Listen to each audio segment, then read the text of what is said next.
Nalsapur. Today we have come to here to study about local self-governments. Let us go inside and know how Grama Panchayats work by getting information from video or any other member or chairperson. Come, let us. ನಾವು ನಮ್ಮ ವಿದ್ಯಾರ್ಥಿಗಳನ್ನ ಇವತ್ತು ನಿಮ್ಮ ಪಂಚಾಯತ್ಗೆ ಅಭ್ಯಾಸದ ಒಂದು ಪಠ್ಯಕ್ರಮದ ಭಾಗವಾಗಿ ತಿಳಿದುಕೊಳ್ಳುವ ಸಲುವಾಗಿ ಕರ್ಕೊಂಡು ಬಂದಿದ್ದೇವೆ. ದಯಮಾಡಿ ನೀವು ಸಹಕಾರ ಕೊಡಬೇಕು. ಬನ್ನಿ ವಿದ್ಯಾರ್ಥಿಗಳು. ಗುಡ್ ಮಾರ್ನಿಂಗ್ ಸರ್ಗೆ.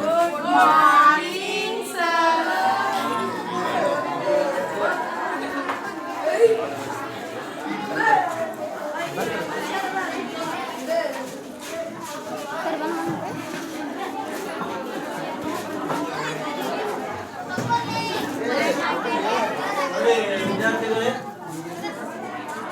ಇದು ನಮ್ಮ ಗ್ರಾಮ ಪಂಚಾಯತಿಯ ಸಭಾಂಗಣ. ಇದು ಗ್ರಾಮ ಪಂಚಾಯತಿಯ ಸಭಾಂಗಣ. ಇಲ್ಲಿ ಅಧ್ಯಕ್ಷರ ಒಂದು ಕುರ್ಚಿ ಇದೆ ಮತ್ತು ಉಪಾಧ್ಯಕ್ಷರ ಕುರ್ಚಿ ಇದೆ ಮತ್ತು ಈ ಕಡೆ ಪಂಚಾಯತ್ ಡೆವಲಪ್ಮೆಂಟ್ ಆಫೀಸರ್ ಅವರು ಕೂತ್ಕೊಳ್ಳಿಕ್ಕೆ ಇಲ್ಲಿ ವ್ಯವಸ್ಥೆಯನ್ನು ಮಾಡಿರಲಾಗಿರುತ್ತದೆ. ಸುತ್ತಲೂ ಸದಸ್ಯರುಗಳು ಕುಳಿತುಕೊಳ್ಳಿಕ್ಕೆ ಚೇರ್ ವ್ಯವಸ್ಥೆಯನ್ನು ಮಾಡಿರಲಾಗಿರುತ್ತದೆ. ಇಲ್ಲಿ ತಿಂಗಳಿಗೊಂದ್ಸಲ ನಮ್ಮ ಗ್ರಾಮದ ಸ್ಥಳೀಯ ಸಮಸ್ಯೆಗಳನ್ನು ಚರ್ಚಿಸಿ ಬಗೆಹರಿಸುವ ಸಲುವಾಗಿ ಗ್ರಾಮ ಪಂಚಾಯತಿಗಳನ್ನ ಸ್ಥಾಪಿಸಲಾಗಿದೆ.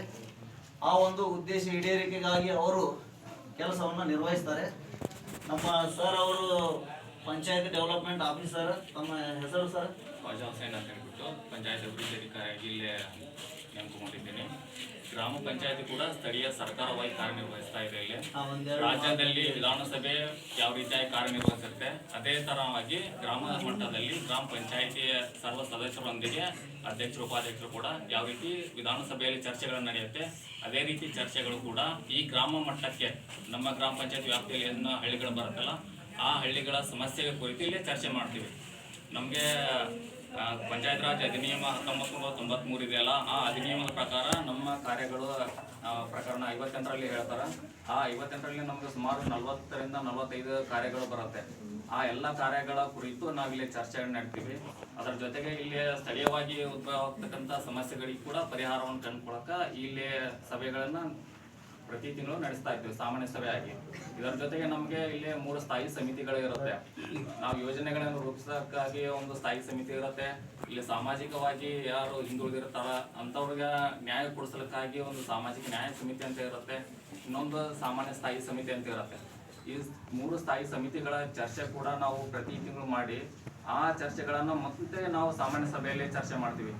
ಇದಕ್ಕಿಂತ ಮುಂಚಿತವಾಗಿ ನಾವು ಏನು ಮಾಡ್ತೀವಿ, ವಾರ್ಡ್ ಸಭೆಗಳನ್ನು ಮಾಡ್ಕೊಳ್ತೀವಿ 3 ತಿಂಗಳಿಗೊಂದ್ಸಾರಿ. ಆ ನಂತರ ಗ್ರಾಮ ಸಭೆಗಳನ್ನು ಪ್ರತಿ 6 ತಿಂಗಳಿಗೊಂದ್ಸಾರಿ ಮಾಡಬೇಕು ಅಂತ ಹೇಳಿದೆ ನಮ್ಮ ಕಾನೂನಲ್ಲಿ. ಆ ಪ್ರಕಾರ ಗ್ರಾಮ ಸಭೆಗಳನ್ನು ಕೈಗೊಳ್ತೀವಿ. ಗ್ರಾಮ ಸಭೆಯಲ್ಲಿ ಸಾಮಾನ್ಯ ಜನರು ಏನು ನಮಗೆ ಪ್ರಶ್ನೆ ಹಾಕಿರ್ತಾರೆ, ಇಲ್ಲಿ ಈ ರೀತಿ ಸಮಸ್ಯೆಗಳು ಬರ್ತಾ ಇದೆ, ಈ ಸಮಸ್ಯೆಗೆ ನೀವು ಪರಿಹಾರ ತಗೋರಿ ಅಂತ ಹೇಳ್ಬಿಟ್ಟು ಕೊಡ್ತಾರೆ. ಆ ಎಲ್ಲ ಕಾಮಗಾರಿಗಳನ್ನು ಪುನಃ ಮತ್ತೆ ನಮ್ಮ ಬರ್ತಕ್ಕಂಥ ಅನುದಾನದಲ್ಲಿ ಆ ಎಲ್ಲ ಕಾಮಗಾರಿಗಳು ಗುಚ್ಚವನ್ನು ನಾವು ತಗೊಳ್ಳೋಕೆ ಸಾಧ್ಯ ಇದೆಯೋ ಇಲ್ಲೋ ಅನ್ನೋ ಪರಿಶೀಲನೆ ಮಾಡಿಕೊಂಡು ನಾವು ಇಲ್ಲಿ ಸಾಮಾನ್ಯವಾಗಿ ನಮ್ಮ ಸ್ಥಾಯಿ ಸಮಿತಿಗಳ ಜೊತೆಗೆ ಚರ್ಚಿಸಿ ಆ ಅನುದಾನವನ್ನು ಸದ್ಬಳಕೆ ಮಾಡ್ಕೊಳ್ಳೋಕ್ಕಾಗಿ ಮತ್ತೆ ಇಲ್ಲಿ ಸಾಮಾನ್ಯ ಸಭೆಯಲ್ಲಿ ಚರ್ಚೆ ಮಾಡ್ತೀವಿ. ಈ ಸಾಮಾನ್ಯ ಸಭೆಯಲ್ಲಿ ಚರ್ಚೆ ಮಾಡಿ ಆ ಎಲ್ಲ ಕಾಮಗಾರಿಗಳನ್ನು ಕೈಗೊಂಡು 1 ವರ್ಷದಲ್ಲಿ ಬಂದಿರತಕ್ಕಂಥ ಅನುದಾನವನ್ನು ನಾವು ಖರ್ಚು ಮಾಡಲಿಕ್ಕೆ ಉಪಯೋಗಿಸ್ತೀವಿ.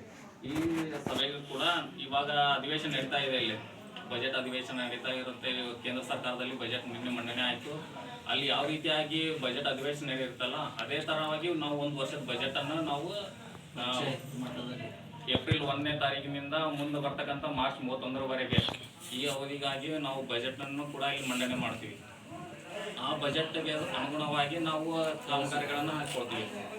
ಕೇಂದ್ರ ಸರ್ಕಾರ ಮತ್ತು ರಾಜ್ಯ ಸರ್ಕಾರಗಳು ಯಾವ ರೀತಿಯಾಗಿ ಕಾರ್ಯನಿರ್ವಹಿಸ್ತಾವೋ ಅದೇ ತರನಾಗಿ ಗ್ರಾಮ ಪಂಚಾಯತಿ ಕೂಡ ಸ್ವಯಂ ಸರ್ಕಾರವಾಗಿ ರಚನೆ ಆಗಿದೆ. ಅದು ತೆರಿಗೆಯನ್ನು ಹಾಕೊಳ್ಳೋಕ್ಕೆ ಕೂಡ ಅದಕ್ಕೆ ಪವರ್ ಇದೆ. ಬೇರೆ ಯಾವುದೇ ಇದಕ್ಕೂ ಪವರ್ ಕೊಟ್ಟಿಲ್ಲ. ಸ್ಥಳೀಯ ಸಂಸ್ಥೆಗಳಿಗೆ ಮಾತ್ರ ಈ ಪವರ್ ಇರೋದು. ರಾಜ್ಯ ಸರ್ಕಾರಗಳು ನಿಮಗೆ ಡೈರೆಕ್ಟ್ ಟ್ಯಾಕ್ಸ್ ಮತ್ತು ಇಂಡೈರೆಕ್ಟ್ ಟ್ಯಾಕ್ಸ್ ಅಂತ ಹೇಳ್ಬಿಟ್ಟು ತೆರಿಗೆಯನ್ನು ಹಾಕ್ತಾರೆ. ನಾವು ಅದೇ ತರನಾಗಿ ನಿಮಗೆ ತೆರಿಗೆಯನ್ನು ಹಾಕ್ತೀವಿ. ಮನೆ ಪಟ್ಟಿ ಅಂತ ನಿಮ್ಗೆ ಬರ್ತಿದೆ, ನೀರಿನ ಕರ ಅಂತೇಳಿ ತುಂಬ ಬರ್ತಾರೆ. ಇಲ್ಲಿ ಇವೆಲ್ಲವನ್ನು ಕೇವಲ ಪಂಚಾಯತಿಗೆ ಮಾತ್ರನೇ ಇರೋದು ಈ ಪವರ್.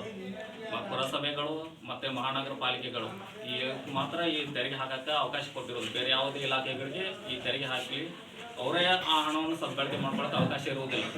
ಪಂಚಾಯತ್ಗಳು ಮಾತ್ರ ತೆರಿಗೆ ಹಾಕಿ ಆ ತೆರಿಗೆ ಹಣವನ್ನು ಪಂಚಾಯತಿ ಮಾತ್ರ ಉಪಯೋಗಿಸ್ಬೋದು.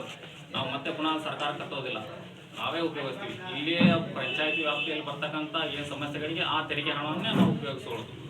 ಈ ರೀತಿಯಾಗಿ ನಮ್ಮ ಪಂಚಾಯತಿ ಕಾರ್ಯವ್ಯವಸ್ಥೆ ಗ್ರಾಮ ಇರುತ್ತೆ. ಪಂಚಾಯತಿಯ ಸ್ಥಾಪನೆಯ ಉದ್ದೇಶವನ್ನು ಒಂದು ಮಾತಿನಲ್ಲಿ ಹೇಳುವುದಾದ್ರೆ ಸರ್, ಗ್ರಾಮ ಪಂಚಾಯತಿಯ ಸ್ಥಾಪನೆ ಉದ್ದೇಶ ಗ್ರಾಮದ ಅಭಿವೃದ್ಧಿ.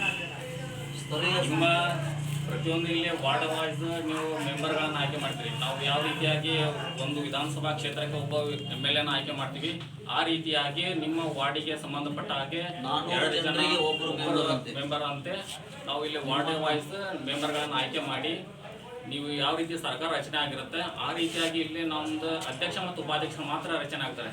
ಇದು ಪಕ್ಷ ರಹಿತವಾಗಿರ್ತಕ್ಕಂಥ ಚುನಾವಣೆ ಆಗಿರೋದ್ರಿಂದ ಇಲ್ಲಿ ಯಾವುದೇ ರೀತಿ ಪಕ್ಷಗಳು ಇರುವುದಿಲ್ಲ.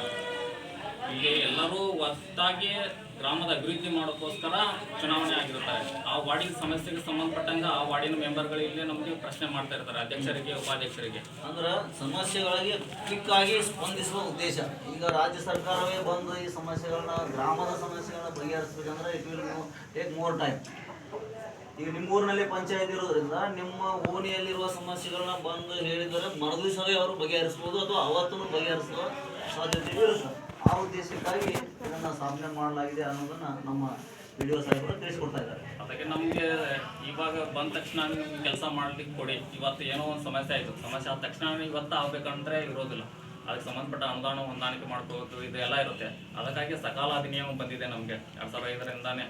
ಆ ಸಕಾಲ 2011ರಲ್ಲಿ ಸ್ಟಾರ್ಟ್ ಆಗಿದೆ ಸಕಾಲ ಅಧಿನಿಯಮ. ಅದರ ಪ್ರಕಾರ ನಮಗೆ ಯಾವ್ಯಾವ ನಾವು ಏನು ನಮ್ಮ ಕೆಲಸ ಕಾರ್ಯಗಳಿದಾವಲ್ಲ ಅದಕ್ಕೆ ಎಷ್ಟು ದಿನದಲ್ಲಿ ನಾವು ಆ ಕೆಲಸವನ್ನು ಮಾಡ್ಕೋಬೇಕು ಅನ್ನೋಕೆ ಯಾವ ಕೆಲಸಕ್ಕೆ ಏನು ಅರ್ಜಿ ಕೊಟ್ರ ಅವ್ರು ಎಷ್ಟು ದಿನದಲ್ಲಿ ಅವರು ಉತ್ತರವನ್ನು ಕಟ್ಟಡ ಲೈಸೆನ್ಸಿಗೋಸ್ಕರ ನಮ್ಗೆ ಅರ್ಜಿ ಕೊಟ್ರೆ ಅಂದ್ರೆ ಅದು ಎಷ್ಟು ದಿನದಲ್ಲಿ ನಿಮ್ಗೆ ಲೈಸೆನ್ಸ್ ನಾವು ಕೊಡಬೇಕು. ಅದು ಲೈಸೆನ್ಸ್ ಅಷ್ಟು ದಿನದಲ್ಲಿ ನಾವು ಕೊಡದೇ ಇದ್ರೆ ನೀವು ಕೊಟ್ಟಿದೆ ಅಂತೇಳಿ ಭಾವಿಸಿ ನೀವು ಕೆಲಸವನ್ನು ಸ್ಟಾರ್ಟ್ ಮಾಡ್ಬೋದು. ನಮ್ಮ ಕಟ್ಟಡ ಕೊಟ್ಟಕ 60 ದಿನ ಟೈಮಿಂಗ್ ಇದೆ. ಅಂದ್ರೆ 2 ಮೀಟಿಂಗಲ್ಲಿ ನಾವು ಅದನ್ನ ಪಾಸ್ ಮಾಡ್ಕೋಬೇಕು. 1 ಮೀಟಿಂಗಲ್ಲಿ ಅದನ್ನ ಓದಿ ಹೇಳ್ತೀವಿ. ಆ ಕಟ್ಟಡ ಕಟ್ಟಾಕ ಅವ್ರದ್ದು ಏನು ಡಯಾಗ್ರಾಮ್ ಕೊಟ್ಟಿರ್ತಾರ, ಅದು ಎಸ್ಟಿಮೇಷನ್ ಕೊಟ್ಟಿರ್ತಾರ, ಅದೆಲ್ಲವನ್ನು ನಾವು ಇಲ್ಲಿ ಮೆಂಬರ್ಗೆ ಓದಿ ಹೇಳ್ತೀವಿ. ಈಗ ನಿಗದಿತ ಅವಧಿಯೊಳಗೆ ನೀವು ಪರ್ಮಿಷನ್ ಕೊಡದೆ ಹೋದ್ರೆ ಅದು ಕೊಟ್ಟಾರ ಅಂತ ಭಾವಿಸುವ. ನಾವು 60 ದಿನದಲ್ಲಿ ನಿಮಗೆ ಲೈಸೆನ್ಸ್ ಅನ್ನು ಕೊಡದೇ ಇದ್ರೆ ನಿಮ್ಗೆ ಲೈಸೆನ್ಸ್ ಪೂರೈಕೆ ಆಗಿದೆ ಅಂತ ಹೇಳಿ ನಿಮ್ಮ ಕಾಮಗಾರಿ ನೀವು ಸ್ಟಾರ್ಟ್ ಮಾಡ್ಬೋದು. ಇಲ್ಲಿ ನೋಡಿ, ಸಕ್ಷಮ ಅಧಿಕಾರಿ ಅಂತ ಇರ್ತಾರೆ, ಅವರಿಗೆ ನೀವು ಮನವಿಯನ್ನು ಸಲ್ಲಿಸ್ತೀರಿ. ಅವರು ಆ ನಿಗದಿತ ಅವಧಿಯೊಳಗೆ ಏನಾದರೂ ಮಾಹಿತಿ ಕೊಡದೆ ಹೋದ್ರೆ ನೀವು ಮತ್ತೆ ಮೇಲ್ಮನವಿಯನ್ನು ಸಲ್ಲಿಸ್ಬೋದು. ಮೇಲ್ಮನವಿ ಪ್ರಾಧಿಕಾರ ಅಂತ ಇರ್ತಾರೆ, ಅವ್ರಿಗೆ ಸಲ್ಲಿಸ್ಬೋದು. ಈ ಪಂಚಾಯತ್ ವ್ಯಾಪ್ತಿಯೊಳಗೆ ನೀವು ಯಾವುದೇ ಅರ್ಜಿಯನ್ನು ಮಾಹಿತಿ ಹಕ್ಕಿನಡಿಯಲ್ಲಿ ಕೊಟ್ಟರೆ ಸೆಕ್ರೆಟರಿ ಅವರು ಇದಕ್ಕೆ ಸಕ್ಷಮ ಅಧಿಕಾರಿ ಇರ್ತಾರೆ.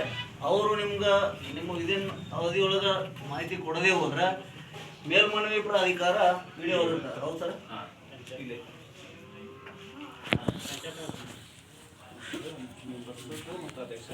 ಇದು ಲಿಸ್ಟ್ ಏನು ಹಚ್ಚಿದ ನೋಡ್ರಿ ಮಕ್ಕಳೇ. ಅಧ್ಯಕ್ಷರು, ಉಪಾಧ್ಯಕ್ಷರು ಮತ್ತು ಸದಸ್ಯರು ಎಲ್ಲರದ್ದು ಲಿಸ್ಟ್ ಹಚ್ಚಿರ್ತಾರೆ. ಮತ್ತು PDO ಅವರು ಯಾರು ಇರ್ತಾರೆ ಅನ್ನೋದು ಅವರ ಹೆಸರನ್ನು ಕೂಡ ಅದರಲ್ಲಿ ನಮೂದಿಸಿರ್ತಾರೆ. ಈಗ ನಮ್ಮ ಇಬ್ಬರು ಗ್ರಾಮ ಪಂಚಾಯತಿಯ ಸದಸ್ಯರು ಇಲ್ಲಿ ಉಪಸ್ಥಿತರಿದ್ದಾರೆ. ನಾವು ನಿನ್ನೆನೆ ಅವರಿಗೆ ಸಿಕಂದರ್ ಮುದೋಳ್ ಅವರು ಮಾಜಿ ಉಪಾಧ್ಯಕ್ಷರು, ಇವರು ಸದಸ್ಯರಿದ್ದಾರೆ. ನಮ್ಮ ಉಮೇಶ್ ಹಳ್ಳಿಯವರು, ಉಮೇಶ್ ಬಳಿಗೇರವರು, ಇವರು ಕೂಡ ನಮ್ಮ ಮಕ್ಕಳನ್ನು ಉದ್ದೇಶಿಸಿ ಒಂದೆರಡು ಮಾತಿನಲ್ಲಿ, ಉಮೇಶ್ ಸರ್ ಅವರು ಒಂದೆರಡು ಮಾತಿನಲ್ಲಿ ಪಂಚಾಯತ್ ಬಗ್ಗೆ ಮಾಹಿತಿಯನ್ನು ನೀಡಲಿದ್ದಾರೆ.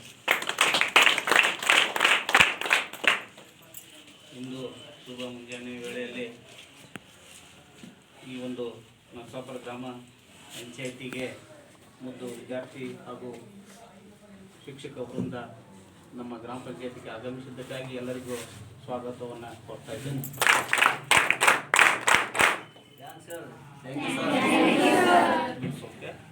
ಈ ಒಂದು ಸರ್ಕಾರದ ಯೋಜನೆಯಲ್ಲಿ ಮುದ್ದು ವಿದ್ಯಾರ್ಥಿಗಳಿಗೆ ಏನಿದೆ ಅಂತಂದರೆ ಸ್ಥಳೀಯ ಸರ್ಕಾರದ ಅಥವಾ ಸರ್ಕಾರದ ಒಂದು ಯೋಜನೆ ಅಥವಾ ಸರ್ಕಾರದ ಮಾಹಿತಿಯನ್ನು ತಿಳ್ಕೊಳ್ಬೇಕಾದ್ರೆ ಗ್ರಾಮದ ಪಂಚಾಯತಿಯ ಒಂದು ಅವಶ್ಯಕತೆ ಐತಿ.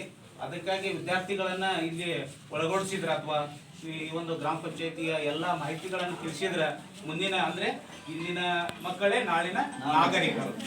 ಅಂದ್ರೆ ಮುಂದೊಂದು ದಿನ ನೀವು ಏನಾಗ್ತೀರಿ, ಒಳ್ಳೆಯ ಪ್ರಜೆಗಳಾಗಿ ದೇಶಕ್ಕೆ ಒಂದು ಕಾಣಿಕೆಯನ್ನು ಕೊಡ್ತೀರಿ ಅನ್ನುವಂಥ ಮನೋಭಾವನೆ ಇಟ್ಕೊಂಡು ಸರ್ ಏನು ಮಾಡಿದ್ದಾರೆ ಅಂತಂದ್ರೆ ನಿಮ್ಮನ್ನೆಲ್ಲ ಈ ಒಂದು ವಿಷಯಕ್ಕಾಗಿ ಕರ್ಕೊಂಡ್ ಬಂದಿದ್ದಾರೆ. ಎಷ್ಟು ಜನ ಈ ಮುಂಚೆ ಇದ್ರ ಒಳಗಡೆ ಎಲ್ಲ ಸುತ್ತಾಡಿ ಹೋಗಿದ್ದೀರಿ? ವಿಶೇಷವಾಗಿ ಕಡಿಮೆ ಸಂಖ್ಯೆಯಲ್ಲಿ ಬಂದಿರ್ತಾರೆ. ಈಗ it is an amazing experience. ಖುಷಿ ಆಯ್ತು ನಿಮ್ಗೆ ಇನ್ನೊಂದು ವ್ಯವಸ್ಥೆ ನೋಡಿ, ಅಧಿಕಾರಿಗಳನ್ನ ನೋಡಿ, ಮೆಂಬರ್ಸ್ಗಳನ್ನ ನೋಡಿ, ನಿಮ್ಮ ಲೈಫಲ್ಲಿ ನಿಮ್ಗೆ ನೆನಪಿಡುವಂಥದ್ದು. ಮತ್ತು ಖುದ್ದಾಗಿ ನಾವು ಅಭ್ಯಾಸದಲ್ಲಿ ಥಿಯರಿ ಕಲಿತೀವಿ ಕ್ಲಾಸ್ ರೂಮಲ್ಲಿ, ಇದು ಪ್ರಾಕ್ಟಿಕಲ್ ಆಗಿ ನಾವು ಕಲಿಯುವಂಥದ್ದು ಹೆಚ್ಚು ದಿನ ನಮಗೆ ನೆನಪಿನಲ್ಲಿ ಇರ್ತದೆ. ಅದೇ ರೀತಿಯಾಗಿ ಏನಾಗಿತ್ತು ಅಂದ್ರೆ ವಿದ್ಯಾರ್ಥಿಗಳು ಅಂತಂದ್ರೆ ಒಬ್ಬರದ್ದು ಅಧ್ಯಕ್ಷರದ ಹುದ್ದೆದಲ್ಲಿ ಯಾವ ರೀತಿಯಾಗಿ ಅವರ ನಿರ್ಣಯಗಳನ್ನ ಕೊಡ್ತಾರೆ, ಸದಸ್ಯರು ಯಾವ ರೀತಿಯಾದಂಥ ಅವ್ರಿಗೆ ಕ್ವಶನ್ಗಳನ್ನ ಕೇಳ್ತಾರೆ, ಅದನ್ನ ಅಧಿಕಾರಿಗಳ ಅಂದ್ರೆ ಈಗ ನಮ್ಗೆ ಯಾವ ರೀತಿ ಅಂತಂದ್ರೆ ಫಸ್ಟ್ಗೆ ಇಲ್ಲಿ ಸ್ಥಳೀಯ ಸರ್ಕಾರ, ಆಮೇಲೆ ರಾಜ್ಯ ಸರ್ಕಾರ, ಕೇಂದ್ರ ಸರ್ಕಾರ ಈ ರೀತಿ ಇದೆಲ್ಲ. ಕೇಂದ್ರ ಸರ್ಕಾರದ ರಾಷ್ಟ್ರಪತಿ ಇರ್ತಾರೆ, ರಾಜ್ಯದೊಳಗೆ ರಾಜ್ಯಪಾಲರು ಇರ್ತಾರೆ, ಸ್ಥಳೀಯ ಒಳಗೆ ಅಧಿಕಾರಿಗಳು ಇರ್ತಾರೆ.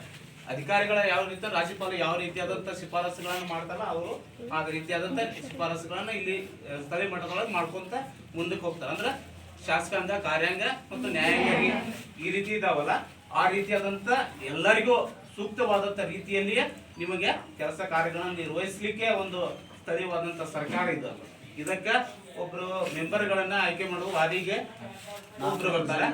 400 ಜನಕ್ಕೆ ಒಬ್ರು ಮೆಂಬರ್ಗಳನ್ನ ಆಯ್ಕೆ ಮಾಡಬೇಕು. ನಮಗೆ ಸಂಬಂಧಪಟ್ಟಂಗಂತ ನರಸಾಪುರ, ಪೇರನಗುಡಿ, ಚಿಲಮೂರು, ಕೊಳಿಕೇರಿ ಮತ್ತು ಜವಾಪುರ ಈ ಗ್ರಾಮಗಳ ಆಯ್ಕೆ ಆಗ್ತಾರೆ.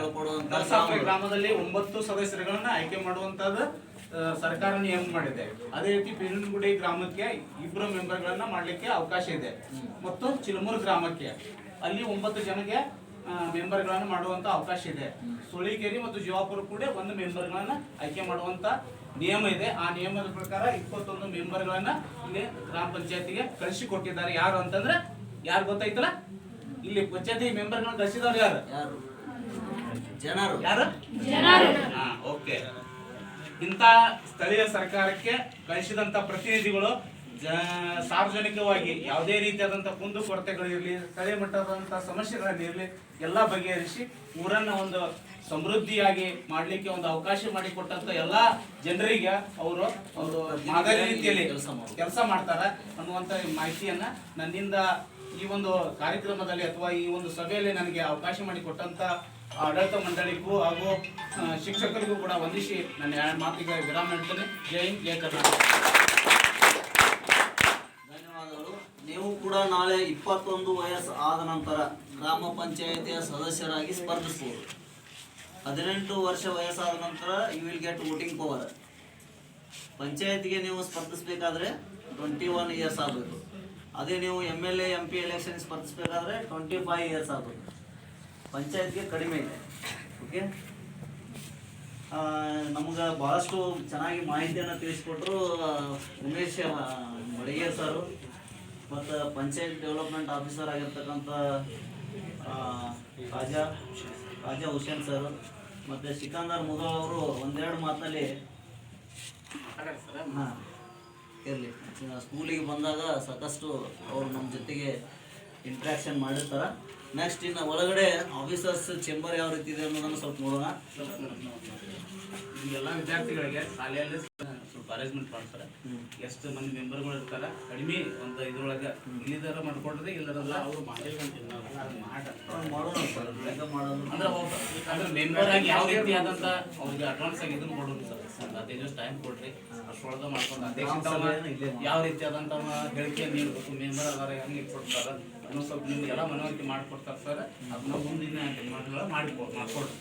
ಇವರು ಸರ್ ಪಂಚಾಯತಿಯ ದೈನಂದಿನ ಆಡಳಿತವನ್ನು ನಿರ್ವಹಣೆ ಮಾಡುವುದಕ್ಕೋಸ್ಕರ ಸರ್ಕಾರದಿಂದ ನೇಮಕವಾಗಿರ್ತಕ್ಕಂತಹ ಅಧಿಕಾರಿಯಾಗಿರ್ತಾರೆ. ಇನ್ನುಳಿದ ಇವ್ರ ಕೆಳಗಡೆ ಒಬ್ಬರು ಸೆಕ್ರೆಟರಿ ಅಂತ ಹೇಳ್ಬಿಡ್ತಾರೆ. ಅವರು ಇವರಿಗೆ ಪೂರಕವಾಗಿ ಕೆಲಸವನ್ನು ಮಾಡಬೇಕಾಗುತ್ತೆ. ಅವ್ರ ಕೆಳಗಡೆ ಕಂಪ್ಯೂಟರ್ ಆಪರೇಟರ್ ಅಂತ ಇರ್ತಾರೆ. ಪ್ರತಿಯೊಂದು ಕೆಲಸಗಳು ಯಾಕಂದ್ರೆ ಆನ್ಲೈನಲ್ಲಿ ಇರೋದ್ರಿಂದ ಒಬ್ಬರು ಕಂಪ್ಯೂಟರ್ ಆಪರೇಟರ್ನ ಕೊಟ್ಟಿರ್ತಾರೆ, ಒಬ್ಬರು ಕ್ಲಾರ್ಕ್ ಅಂತ ಇರ್ತಾರೆ, ಒಬ್ಬರು ಬಿಲ್ ಕಲೆಕ್ಟರ್ ಅಂತ ಇರ್ತಾರೆ. ಈಗೇನು ಅವ್ರು ಹೇಳಿದ್ರಲ್ಲ, ತೆರಿಗೆಗಳನ್ನು ನಾವು ವಿಧಿಸಲಿಕ್ಕೆ ಸರ್ಕಾರ ನಮ್ಗೆ ಅವಕಾಶ ಕೊಟ್ಟಿದೆ ಅಂತೇಳಿ, ಆ ರೀತಿ ಮನೆ ಪಟ್ಟಿಗಳನ್ನು ಸಂಗ್ರಹ ಮಾಡೋದಕ್ಕೋಸ್ಕರ ಬಿಲ್ ಕಲೆಕ್ಟರ್ ಅಂತ ಇರ್ತಾರೆ. ಮತ್ತು ಹಳ್ಳಿಗೆ ಒಬ್ಬೊಬ್ಬರು ವಾಟರ್ ಮ್ಯಾನ್ ಅಂತ ಇರ್ತಾರೆ. ನೀರು ಪೂರೈಕೆ ಮಾಡೋದ್ರ ಸಲುವಾಗಿ ಗ್ರಾಮ ನೈರ್ಮಲ್ಯವನ್ನು ಕಾಪಾಡುವುದರ ಸಲುವಾಗಿ ಈ ರೀತಿ ಸಿಬ್ಬಂದಿಯನ್ನು ಸರ್ಕಾರ ಇಲ್ಲಿಗೆ ಪೂರೈಸಿರುತ್ತದೆ. ಇವು ಒಳಗಡೆ ಹೋಗಿ ನೋಡೋಣ ಯಾವ್ಯಾವ ಅಧಿಕಾರಿಗಳಿಗೆ ಎಲ್ಲೆಲ್ಲಿ ಚೇಂಬರ್ಗಳು ಯಾವ ರೀತಿ ಇದೆ ಅಂತ ಹೇಳಿ. ಇಲ್ಲಿ ನೋಡ್ರಿ, ಇದು ಕಂಪ್ಯೂಟರ್ ಆಪರೇಟರ್ ಅವರ ಚೇಂಬರ್ ಇದೆ. ಇಲ್ಲಿ ಕುಳಿತು ಅವರು ಕೆಲಸವನ್ನು ನಿರ್ವಹಿಸ್ತಾರೆ. ಇದೆ ಬಿಲ್ ಕಲೆಕ್ಟರ್. ಬಿಲ್ ಕಲೆಕ್ಟರ್ ಇಲ್ಲೇ ಇದಾರೆ ನೋಡ್ರಿ. ಈ ಬೋರ್ಡ್ ಇದೆ ನೋಡ್ರಿ. ಇಲ್ಲಿ ಶ್ರೀ ಫಕೀರಪ್ಪ ಬಸಪ್ಪ ಕುದುರಿ ಕರ ವಸೂಲಿ ಸಹಾಯಕ, ಅವರಿಗೆ ಬಿಲ್ ಕಲೆಕ್ಟರ್ ಅಂತ ಹೇಳಿ ಕರೀತಾರೆ. ಆಚೆ ಕಡೆ ಇಲ್ಲಿ ಸೆಕ್ರೆಟರ್. ಬರ್ರಿ ಮುಂದುವರಿ. ಕಾರ್ಯದರ್ಶಿ ಗ್ರಾಮ ಪಂಚಾಯತ್ ನರಸಾಪುರ ಶ್ರೀ ಎಂ.ಐ. ಬಳ್ಳಾರಿ ಅಂತ ಹೇಳಿದ್ದಾರೆ. ಈಗ ಇನ್ನು ಒಳಗಡೆ ಅವನು ಸ್ವಲ್ಪ ಕವರ್ ಮಾಡ್ಕೊಂಡು ಅಭಿವೃದ್ಧಿ ಅಧಿಕಾರಿಗಳ ಕೊಠಡಿ ಬರ್ರಿ. ನೋಡಿ ಮಕ್ಕಳ, ಇದು PDO ಸಾಹೇಬರು ಕುಳಿತು ಕೆಲಸ ಮಾಡ್ತಕ್ಕಂತಹ ಚೇಂಬರ್ ಆಗಿದೆ. ನೋಡಿ, ಇದು PDO ಸಾಹೇಬರು ಕುಳಿತು ಕಾರ್ಯನಿರ್ವಹಿಸ್ತಕ್ಕಂತಹ ಚೇಂಬರ್ ಆಗಿದೆ. ಅವ್ರಿಗೆ ಏನು ಬೇಕು ಎಲ್ಲ ಸಕಲ ಸೌಲಭ್ಯಗಳನ್ನು ಸರ್ಕಾರ ಒದಗಿಸ್ಕೊಟ್ಟಿರ್ತದೆ. ಯಾಕಂತಂದ್ರೆ ಸ್ಥಳೀಯ ಮಟ್ಟದಲ್ಲಿ ಸಮಸ್ಯೆಗಳು ಭಾಳ ಅದಾವು, ಪರಿಹರಿಸಲಿ ಅನ್ನೋ ಉದ್ದೇಶಕ್ಕಾಗಿ ಯಾವುದೇ ಕೊರತೆಯನ್ನು ಸರ್ಕಾರ ಅವರಿಗೆ ಮಾಡುವುದಿಲ್ಲ. ಆಯ್ತು, ನೀವು ವಾಯ್ಸ್ ನೋಡಿದ್ರಾ? ನೀವು ಸ್ವಲ್ಪ ಇವರು ನೋಡಿ, ಬಿಲ್ ಕಲೆಕ್ಟರ್ ಗ್ರಾಮ ಪಂಚಾಯತ್ ನರಸಾಪುರದವರು ಫಕೀರಪ್ಪ ಕುದುರೆ ಅಂತೇಳಿ. ನೋಡಿದ್ರಾ? ಎಲ್ಲ ಕಡೆ CC ಕ್ಯಾಮ್ರಾವನ್ನು ಅಳವಡಿಸಿದ್ದಾರೆ. ಅಲ್ಲಿದೆ, ಇಲ್ಲಿ ಯಾರು ಬಂದ್ರು ಹೋದ್ರು ಎಲ್ಲ ಮಾಹಿತಿ. ಮತ್ತು ಹೊರಗಡೆ ಇದೆ, ಪಂಚಾಯತ್ನ ಹೊರಗಡೆ ನೀವು ಎಂಟ್ರ್ ಆಗೋ ಇದೆ. ಸ್ವಲ್ಪ ನೋಡಿ, ನೀವೆಲ್ಲ ಅಲ್ಲಿ ಬರುದು ಹೋಗುದು ಯಾರು ಏನ್ ಮಾಡ್ತಾರೆ ಎಲ್ಲ ಸಾಹೇಬ್ರು ಇಲ್ಲೇ ಕೂತ್ಕೊಂಡು ನೋಡ್ತಾರೆ. ಓಕೆ. ಈಗ ಪಂಚಾಯತ್ನ ವತಿಯಿಂದ ನಮ್ಮ ಶಾಲೆಗೆ ಸಾಕಷ್ಟು ಅಭಿವೃದ್ಧಿ ಕೆಲಸಗಳನ್ನು ಮಾಡಿಕೊಟ್ಟಿದ್ದಾರೆ. ಶಾಲಾ ಆಟದ ಮೈದಾನವನ್ನು ಮಾಡಿಕೊಟ್ಟಿದ್ದಾರೆ, ಕುಡಿಯುವ ನೀರಿನ ಸೌಲಭ್ಯವನ್ನು ಕಲ್ಪಿಸಿಕೊಟ್ಟಿದ್ದಾರೆ. ಮತ್ತು ನಾವು ಏನಾದರೂ ಸಣ್ಣ ಪುಟ್ಟ ಸಮಸ್ಯೆಗಳಿದ್ರೆ ಫೋನ್ ಮಾಡಿದ್ರೆ ಸ್ಪಂದಿಸ್ತಾರೆ. ಸಿಕಂದರ್ ಬಾಯ್ ಮುದೋಳ್ ಅವರು ಫೋನ್ ಮಾಡಿ ಹೇಳಿದ್ರೆ ತಕ್ಷಣಕ್ಕೆ ಇಮಿಡಿಯೇಟ್ ಬಂದು ಅದನ್ನು ತಂದು ಇಲ್ಲಿ ಸಮಸ್ಯೆಯನ್ನು ಮುಟ್ಟಿಸಿ ಪರಿಹರಿಸುವ ಪ್ರಯತ್ನವನ್ನು ಮಾಡ್ತಾರೆ. ಅಧಿಕಾರಿಗಳು ಸಹಕಾರ ನಮ್ಮ ಶಾಲೆಗೆ ತುಂಬ ಇದೆ. ನೀವು ಬಂದದವರಿಗೆ ಇವತ್ತು ಖುಷಿಯಾಗಿದೆ ಪಂಚಾಯತ್ ನೋಡ್ಲಿಕ್ಕೆ, ಹೌದಾ ಸರ? ಅದೇ ಪಡ್ಕೋಬೇಕು. ಪಂಚಾಯತ್ ಅವರು ಬಂದು ನೀವು ಕ್ಲೀನ್ ಮಾಡಿ ಅಂತ ಹೇಳ್ಬಿಟ್ಟು ಪುನಃ ನಮ್ಗೆ ಹೇಳ್ಕೊಂತ ನಿಮ್ಮ ಮನೆ ಸುತ್ತ ನಿಮ್ಮ ಏರಿಯಾ ನೀವು ಸ್ವಚ್ಛತೆ ಇಟ್ಕೊಂಡ್ರೆ ಇಡೀ ದೇಶವೇ ಸ್ವಚ್ಛವಾಗಿ ಆರೋಗ್ಯ ಒಳ್ಳೆಯದಾಗಿರುತ್ತೆ. ಪಂಚಾಯತಿ ಅವ್ರು ಬರ್ತಕ್ಕಂಥ ನಾನು ರಾಮದುರ್ಗನ ಬರ್ತೀನಿ, ನಾನು ಬರ್ತೀನಿ 8 ತಾಸು ಕೆಲಸ ಮಾಡ್ತೀನಿ, ಮತ್ತೆ ರಿಟರ್ನ್ ಅಲ್ಲಿಗೆ ಹೋಗ್ತೀನಿ. ಬೆಳಿಗ್ಗೆಯಿಂದ ಸಾಯಂಕಾಲ ತನಕ ಇಲ್ಲೇ ಇರೋರು ನೀವು ನಿಮ್ಮ ಪರಿಸರವನ್ನು ನೀವು ಸ್ವಚ್ಛತೆ ಇಟ್ಕೋಬೇಕು. ಮನೆಯಲ್ಲಿ ನಿಮ್ಮ ಪಾಲಕರಿಗೆ ಹೇಳ್ರಿ, ಕಸವನ್ನು ಗಟ್ರಕ್ಕೆ ಹಾಕಬೇಡಿ. ಕಸವನ್ನು ಕಲೆಕ್ಟ್ ಮಾಡ್ಕೊಂಡು ನಿಮ್ಗೆ ಎಲ್ಲರಿಗೂ ಬಕೆಟ್ ಕೊಟ್ಟಿದ್ದಾರೆ ಅನ್ಸುತ್ತೆ ಇಲ್ಲಿ. ಆ ಬಕೆಟಿಗೆ ಕಲೆಕ್ಟ್ ಮಾಡಿ ನಮ್ಮ ಗಾಡಿ ಬರುತ್ತೆ ಇನ್ನು ನೆಕ್ಸ್ಟ್ ವೀಕಿಂದ. ಕಸವನ್ನೆಲ್ಲ ಗಾಡಿ ಕಲೆಕ್ಟ್ ಮಾಡಿ ಮಾಡೋದು ಕೆಲಸ ಇಷ್ಟೇ, ಗೊತ್ತೇನು? ಸ್ಟೂಡೆಂಟ್ಸ್, ಈಗ ನಾವು ಏನು ಹಾಕೊಂಡಿದ್ವಿ ಪಂಚಾಯತ್ ವಿಸಿಟ್ ಅಂತೇಳಿ, ಒಂದು ನಮ್ಮ ಅಧ್ಯಯನದ ಭಾಗವಾಗಿ ಅದು ಸಕ್ಸಸ್ಫುಲ್ ಆಗಿದೆ ಅಂತ ಹೇಳ್ಬೋದು. ಅದಕ್ಕೆ ಪ್ರಮುಖ ಕಾರಣ ಇಲ್ಲಿನ ಸದಸ್ಯರು ಮತ್ತು ಅಭಿವೃದ್ಧಿ ಅಧಿಕಾರಿಗಳು. ಅವರಿಗೆ ನಮ್ಮ ಶಾಲೆ ಪರವಾಗಿ, ಮುಖ್ಯೋಪಾಧ್ಯಾಯರ ಪರವಾಗಿ, ನಿಮ್ಮೆಲ್ಲರ ಪರವಾಗಿ ಅನಂತ ಧನ್ಯವಾದಗಳು. ನೀವು ಕೂಡ ಎಲ್ಲರೂ ಸರ್ಗೆ ಧನ್ಯವಾದಗಳನ್ನು ತಿಳಿಸ್ರಿ.